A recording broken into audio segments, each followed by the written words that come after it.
7 మండలాలను ఆంధ్రప్రదేశ్కు తాకట్టు పెట్టిండు. అందుకే మిత్రులారా, నరేంద్ర మోడీ భారతీయ జనతా పార్టీని ఏ విధంగా అయితే బీఆర్ఎస్ ను బొందబెట్టిండ్రో బీజేపీని కూడా బొందబెట్టే వరకు మనము నిద్రపోవద్దు. ఇదే పట్టుదలతోని, ఇదే పోరాట స్ఫూర్తితోని బీజేపీని ఓడించాలి. ఇక నిన్నమన్న ఆ మధ్యలో అన్ని కుక్కలు మొరిగినాయి. నిన్నమన్న ఒక నక్క బయలుదేరింది, మొన్న సూర్యాపేటకు పోయింది, నిన్న కరీంనగర్ పోయింది. ఆయన అంటుండు నన్ను ఏం బిక్తారు మీరని. మొన్న మాట్లాడింది మీరు చూసి ఉంటారు, కేసీఆర్ గారు మాట్లాడింది, నా ఎంటిక కూడా బీకలేరని మాజీ ముఖ్యమంత్రిగా మాట్లాడాడు. ఇది మాజీ ముఖ్యమంత్రి మాట్లాడే భాషనేనా? భాష గురించి, భావం గురించి, ప్రజా సమస్యల గురించి మాట్లాడే చంద్రశేఖర్ రావు 10 సంవత్సరాలు ఈ తెలంగాణ రాష్ట్రంని పట్టి పీడించి వేధించి దోసుకొని దోపిడి దొంగలాక అడవి పందుల్లాక తెలంగాణ రాష్ట్రాన్ని సర్వనాశనం చేసి 10 సంవత్సరాలలో 100 సంవత్సరాల విధ్వంసం చేసినావు. ఇవాళ మమ్మల్ని ఎంటిక బీకలేరంటావా? మా కాంగ్రెస్ పార్టీ కార్యకర్తలు అనుకుంటే నీ ముడ్డి మీద డ్రాయర్ కూడా ఉండదు పీకడం మొదలు పెడితే. బిడ్డ, నువ్వు అనుకుంటున్నావేమో కాలు ఇరిగిందని, లేకపోతే కట్టెపట్టుకొని నడుస్తున్నా అని, కూతురు జైలుకు పోయిందని, అధికారం కోల్పోయిందని. కొంతకాలం మేము సంయమనం పాటించినాం. ఏ మనిషికైనా కష్టం వచ్చినప్పుడు మేము మానవత్వంతో మీ గురించి మాట్లాడకుండా మర్యాద పూర్వకంగా వ్యవహరించినాం.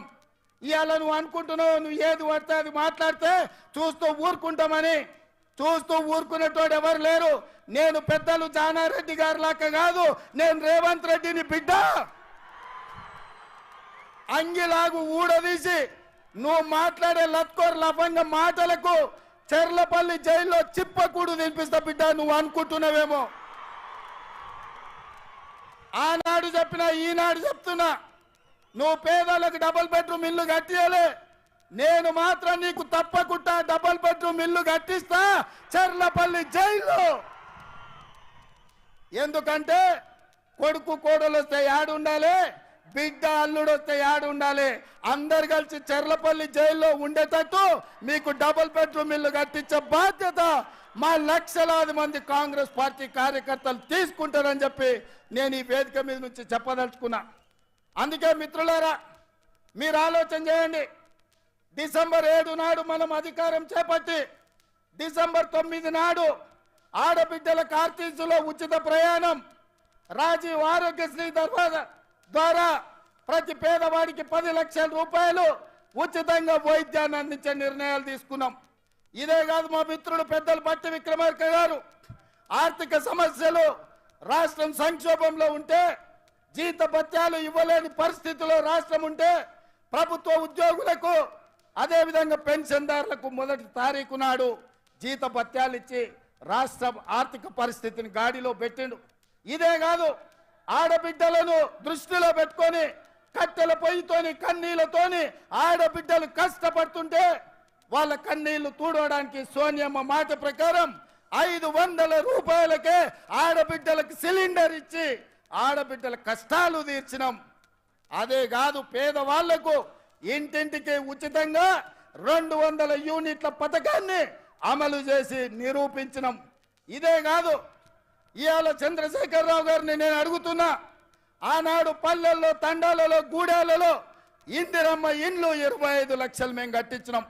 మా కోమటిరెడ్డి ఎంకన్నా చెప్తున్నాడు ఇందిరమ్మ ఇండ్ల గురించి నువ్వు చెప్పాలి అని. మిత్రులారా, నేను ఇవాళ అడుగుతున్నా, 10 ఏళ్లలో సన్నాసి కట్టించిన, సోయిలేని ప్రభుత్వం కట్టించిన డబుల్ బెడ్రూమ్ ఇండ్లు ఎన్ని ఉన్నాయి? ఇవాళ మనం 4.5 లక్షల ఇందిరమ్మ ఇండ్లు 22,500 కోట్లతో ఖమ్మం జిల్లాలో మిత్రుడు పొంగులేటి శ్రీనివాసరెడ్డి ఆ శాఖలో మనం పనులు ప్రారంభించుకున్నాం. లక్షలాది ఇందిరమ్మ ఇండ్లు కట్టించే బాధ్యత మాది. నేను అందుకే ఇవాళ సవాలు విసురుతున్న చంద్రశేఖర్ రావుకు, డబుల్ బెడ్రూమ్ ఇండ్లు కట్టించిన ఊర్లలో నువ్వు ఓట్లాడుగు, ఇందిరమ్మ ఇండ్లు ఉన్న ఊర్లలో మేము ఓట్లు అడుగుతాం, మీకు డిపాజిట్లు వస్తే చూసుకుందామని చెప్పి నేను సవాలు విసురుతున్నా. అందుకే మిత్రులారా, ఇవాళ ఈ రాష్ట్రంలో జరగబోయే ఎన్నికలు నేను ఒక్క మాట ఈ వేదిక మీద నుంచి సూటిగా నరేంద్ర మోడీ, కల్వకుంట్ల చంద్రశేఖరరావుకు విసిరదలుచుకున్నా. నేను, నా మిత్రులు నా సహచర మంత్రివర్గం 100 రోజుల్లో మా పరిపాలన మీ ముందల పెట్టినాం, మా పాలసీలు మేము అమలు చేసినాం. ఇవాళ నేను అడుగుతున్న మిత్రులారా, 100 రోజుల్లో మేము మంచి పాలన ఇస్తే, సంక్షేమ పథకాలు అమలు చేస్తే, 6 గ్యారంటీలు అమలు చేయడానికి చిత్తశుద్ధితో ప్రయత్నం చేస్తే తెలంగాణ రాష్ట్రంలో మమ్మల్ని 14 సీట్లలో గెలిపించండి. ఒకవేళ మా పాలన సరిగ్గా లేకపోతే మాకు ఓటు ఇవ్వాలనో లేదో మీరు ఆలోచన చేయండి. మేము ఈరోజు నిజాయితీగా కడుపు కట్టుకొని కష్టపడి రోజుకు 18 గంటలు నిరంతరం కష్టపడి ఇవాళ 6 గ్యారెంటీలను అమలు చేసి ఇవాళ మీ ముందుకు వచ్చినాం. అందుకే తెలంగాణ సమాజానికి మేము భవిష్యత్తులో మంచి పాలన అందించాలి. ఢిల్లీ నుంచి నిధులు తెచ్చుకోవాలి, ఢిల్లీ నుంచి అనుమతులు తెచ్చుకోవాలి అంటే తెలంగాణ నుంచి 14 ఎంపీలు మాకు కావాలి. ఇవాళ రాహుల్ గాంధీ గారిని ఈ దేశానికి ప్రధానమంత్రిని చేయాలి.